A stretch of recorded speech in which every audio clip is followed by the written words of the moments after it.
দুনিয়ার কিছু নামাজ আছে, এক নামাজে জান্নাত আছে। হ্যাঁ হ্যাঁ আছে, হুজুরকে জিজ্ঞেস করেন। পাহাড়ের চূড়ায় আজানের আওয়াজ গেছে, ওইখানেই দাঁড়ায় গেছে আল্লাহু আকবার। চূড়ার নামাজ তাকে জান্নাত দিবে, জান্নাত।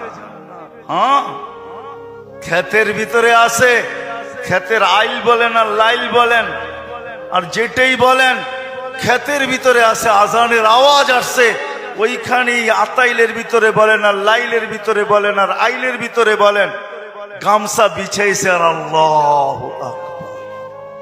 মালিক তুই বড়, আমার ক্ষেত বড় না। অফিসে আছে, কাজ করতে করতে ছুটার রাস্তা নাই, চেয়ারের পাশেই দাঁড়ায় গেছে আল্লাহু আকবার। এই সমস্ত ক্ষেত্রগুলা জান্নাত ওয়াজিব করে দেয়, ওয়াজিব। আল্লাহ ফেরেশতাদেরকে দেখায় কত ব্যস্ত, দেখ।